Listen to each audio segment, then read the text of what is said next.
A very happy Thanksgiving to all you viewers out there in America. We here at Coffee with a Kick hope that your day is full of good food, great company, and festive tidings. We want to thank you all for taking a minute or two to join us between your heaping helpings, or maybe during the halftime of the NFL games, to preview a pivotal Matchday 13 today on Coffee with a Kick.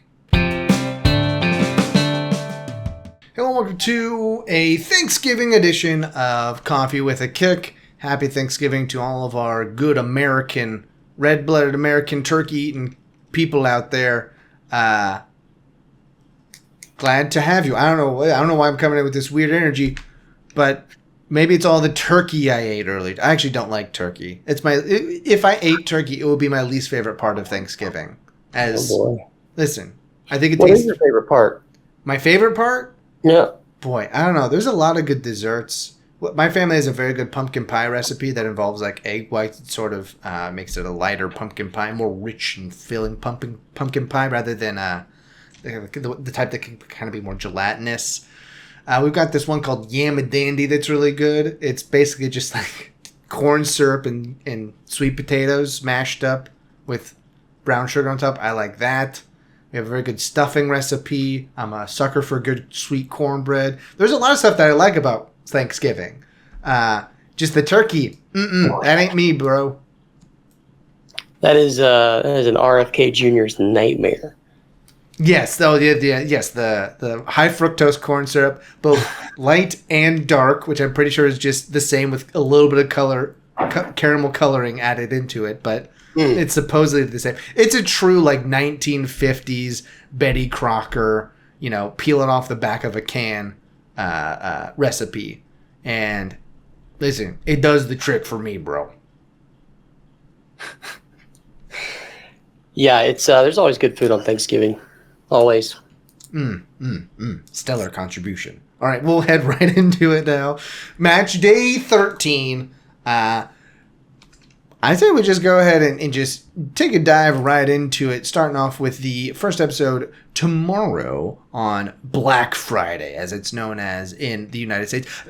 Very fitting, then, that they're at the American Express Stadium. Brighton Hove Albion hosts Southampton, and I think that Brighton takes care of business. Southampton, not very good. Brighton, pretty good at home. They've been better of late at home than they were at the beginning of the season. But I think that this one's pretty easy for them. I think they can take it 3-0. Yeah, I think this will be 1-1. Wow. Southampton will have played Liverpool. They know that that's a game that they're probably going to throw away. So I think they come out and they really think that they can get something out of Brighton. And I'm going to go 1-1. That is a bold pick.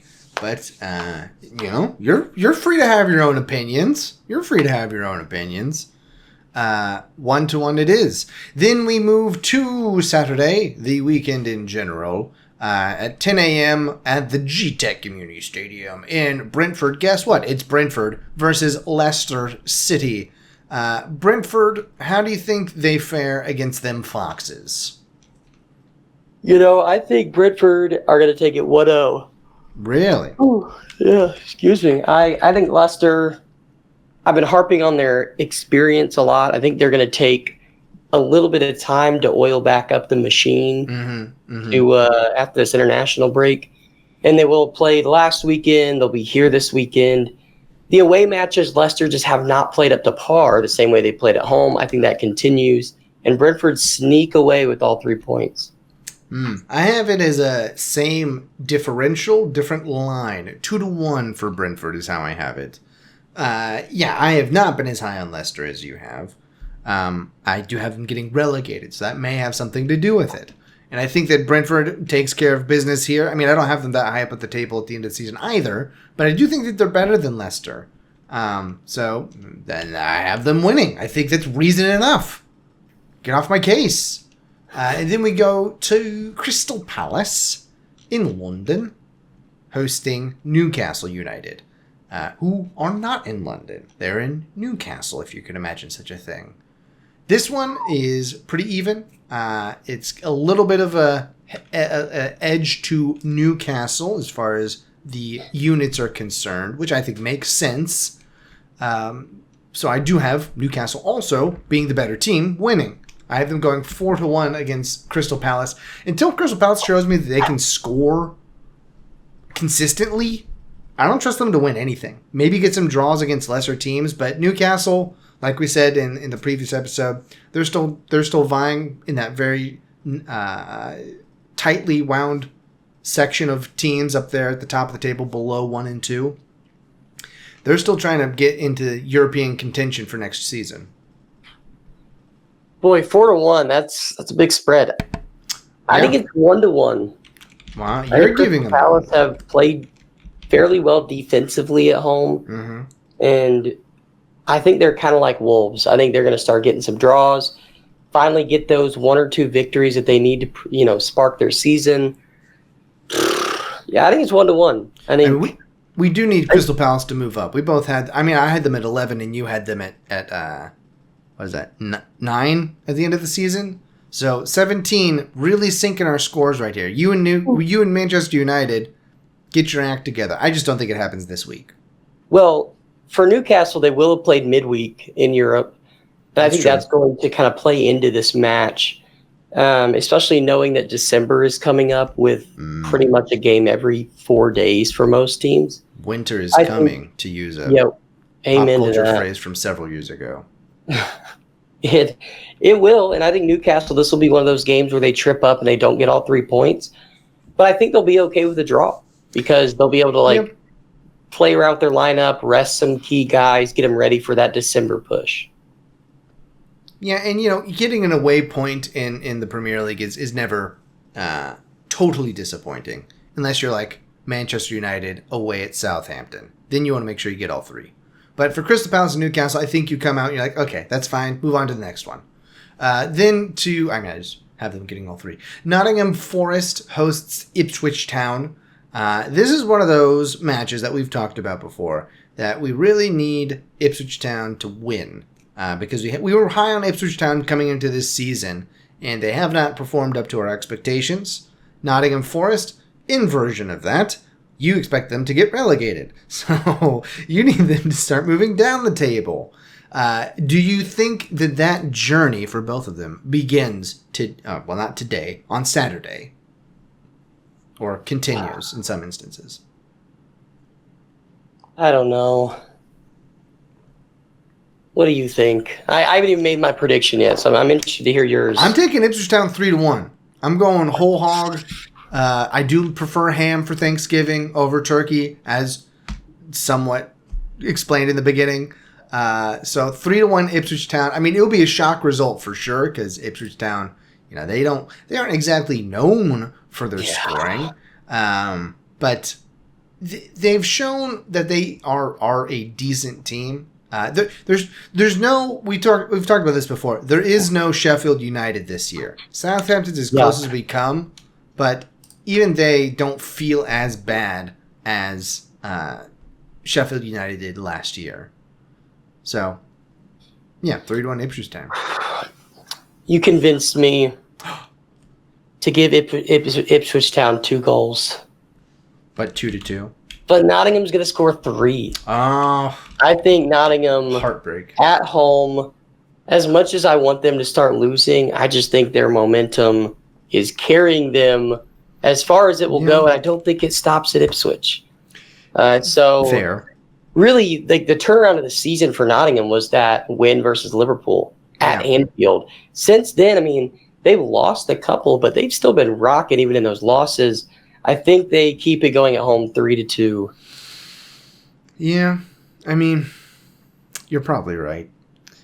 Then we go to another home dog.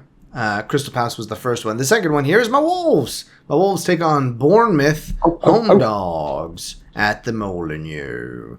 Do you need me to take this one first as well? I need you to accept the fact that Wolves are going to win 3-1. Wow. I think they're going to keep riding that momentum. They're going to take Bournemouth out 3-1. Wolves, at home, they've been a different animal. They've been like a house pet away from home, but they've been a ferocious wolf that just can't actually get full 3 points all the time. But I think they do it here versus Bournemouth. Bournemouth, we've seen them be decent, versus some teams and get blown out by others. And I think Wolves, again, they're healthy. They're starting to get some rhythm. Cunha is really just taking the team on his back and saying, I'll carry you for a bit. And now the team's like, hey, we're actually going to help him out a little bit. So 3-1's my prediction. We'll see what happens. But, I mean, come on. At the Molineux, I don't see him losing to Bournemouth. We may need to pump our brakes here because I also have my Wolves winning. I have them winning 3-2. I think this is a back and forth match. I think that Bournemouth scores off of 1, maybe 2 set pieces just because we haven't shown that we can stop them yet. The only way that we can stop people from scoring on set pieces is just not by not conceding them. That's about all we can do at this point, which we've done all right at in recent past, which is why we've had some better results recently. But you know, I'm gonna take us even as home dog. Molineux, we're gonna be Molineux strong for this one. Which isn't a phrase that anyone has ever uttered, I don't think, but that's what we're gonna be anyways. And then we go from there to West Ham, them Hammers, hosting Arsenal. One of these many London derbies. For this, I will go ahead and start it. I think Arsenal bounces back in this one. I think that they do win it 3-1. You know, they've had some disappointing results of late, but West Ham, they just don't have that sort of joie de vivre that they've had in some previous seasons. Why they're French? They're not even Aston Villa. I just decided to do it with West Ham for this, to give them some sort of French colloquialism. Yeah, I agree with you. I think this will be Arsenal's bounce-back game. I obviously predicted them to lose last weekend, but I think that this will be a game that they bounce back. West Ham, I think it'll be nervy. I think West Ham will play well, it being at home. I think Arsenal will leave it late to get the victory, but I think that they've been on a skid.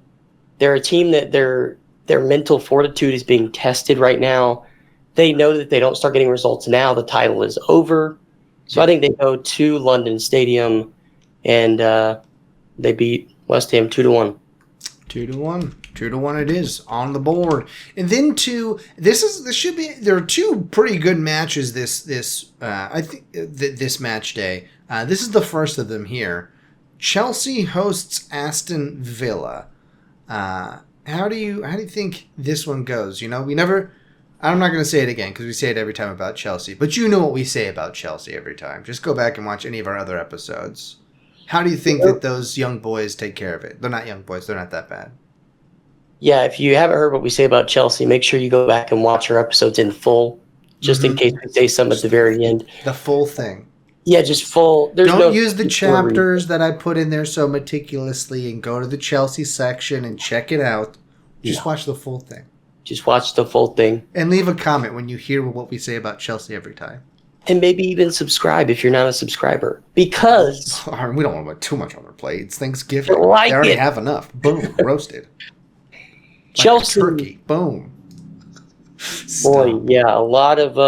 Just really got punny there for a second. We're past it now, okay? Well, I mean, that's... we're really stuffing it on there. Okay. All right, that's the last You're laying it on thick? Yeah, okay. Too Chelsea, much gravy. That's not even an idiom. Yeah, Chelsea, on the other hand, will not lay it on thick. Really? These games versus the top 4 or 5 teams, we've seen Chelsea be a little bit more tame on the offense, not because the other team is stifling them, but because they seem to have this final third complex that this team's probably better than us. Outside of the City 4-4 game last year, it's kind of been a theme. I'm going to go 1-1. I think Aston Villa, they've been giving up goals this season, but outside of losing 4-1 to Tottenham, 2-2 versus Ipswich, I believe, there haven't been many games where they've given up more than 1. And I think this will be one. I think Chelsea will struggle against Aston Villa.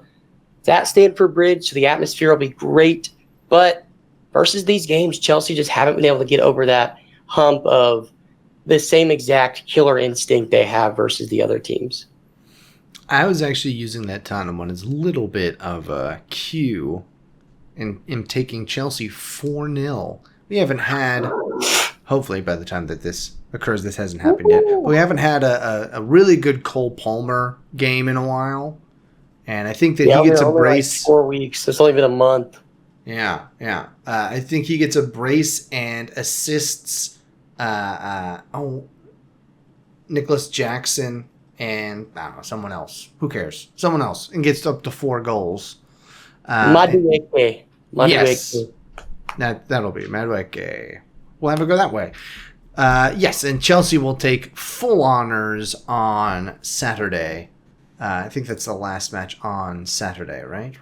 Hold on, where am I? They're on Sunday actually. Oh, did they sneak up? One of the early matches on Sunday. Really? Yeah. Huh. They got West Ham and Arsenal, the last one on Saturday. Whatever, that's fine. And then we move to Manchester United and Everton. This one's quick for me. Everton's not very good. Manchester United, I need to move up the table. I'm taking Manchester United 3-0. Just, why not? Yeah, last week talked about how not sure how the new system is going to go. Amorim's first game. Yeah, I think this is one of those where Everton is one of those, it's a breakfast ball, right? Mm-hmm. Last week may have not been pretty, working out those kinks, but this is like, all right, we get to re-tee it up. We know where we're hitting now. We've gotten the cracks out of our back. I think it's going to be 2-0 Man U over Everton at the Old Trafford. Ooh, it could be worse, but I'm going to limit it to 2-0 because Everton's been playing better defensively as of late. All right. And then to Fulham and Tottenham at Tottenham's home place there, Tottenham Hotspur Stadium in London. This is also a London derby, I suppose. So, right? Used to be the Clint Dempsey derby. Used to be the Clint Dempsey derby, but he's now old. And kids these days may not even know who Clint Dempsey is. I don't think that's true because he's, on many soccer broadcasts. So probably still know who that Texan is. But how do you have this one going? The previously known Clint Dempsey derby. While we are full of ham today, Fulham and Tottenham are going to be full of goals. I think it goes 3-3 draw at the Tottenham Hotspur Stadium. I think it's going to be exciting. Both teams are going to score a lot, and both teams see this as an opportunity to kind of assert themselves in that top 5, top 6 conversation. So I think it's going to be a goal fest, 3-3. I have it as a more tame 2-1 victory for Tottenham. Tottenham is at home. That is helpful. And Fulham, I just don't have the I don't have the belief in them that they can go in and take out Tottenham. So I go with Tottenham. I'm gonna go with Tottenham, and we'll move on to the real match from this weekend. We know what this one is. Come on, it's Liverpool and Manchester City at. Manchester City goes to Liverpool to play, and at the Anfield. I had trouble coming with this one because Liverpool is certainly playing better than Manchester City. The last time I checked, when we may or may not have recorded this, that'll be left up to discussion. But I am taking this as a draw, which I think Manchester City would definitely take, and have it be 2-2. This one smells of a COVID type of game. So during COVID, Man City played Liverpool when the season restarted, and they beat them 4-1. Oh. At that point, Liverpool was ahead by a good margin. I think they might have even clinched the title by then. I think this would be another one of those games. It's Arne Slot's first game versus Man City.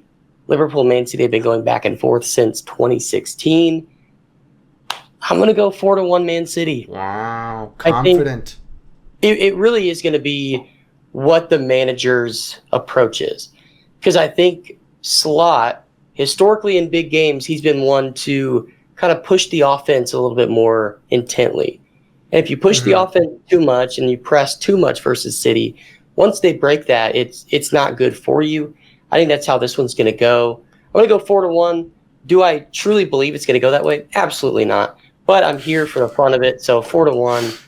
If I get it right, I look cool.